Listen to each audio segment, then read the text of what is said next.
प्रणम्य शिरसा देवं गौरीपुत्रं विनायकं भक्तावासं स्मरेन्नित्यम् आयुष्कामार्थसिद्धये।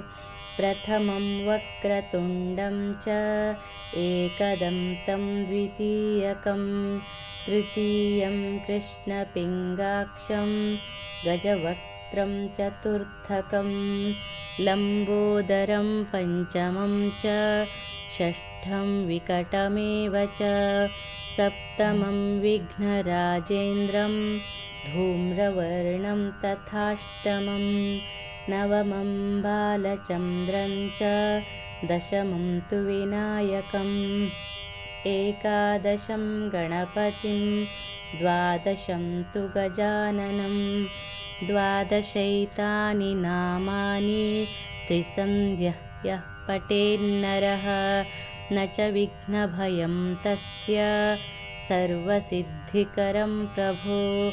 विद्यार्थी लभते विद्यां धनार्थी लभते धनं पुत्रार्थी लभते पुत्रान् मोक्षार्थी लभते गतिं।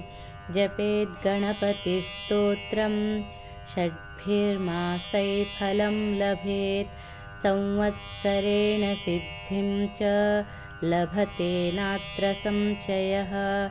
अष्टभ्यो ब्राह्मणेभ्यश्च लिखित्वा यः समर्पयेत् तस्य विद्या भवेत् सर्वा गणेशस्य प्रसादतः इति नारदपुराणे सङ्कटनाशनगणेशस्तोत्रं सम्पूर्णम्।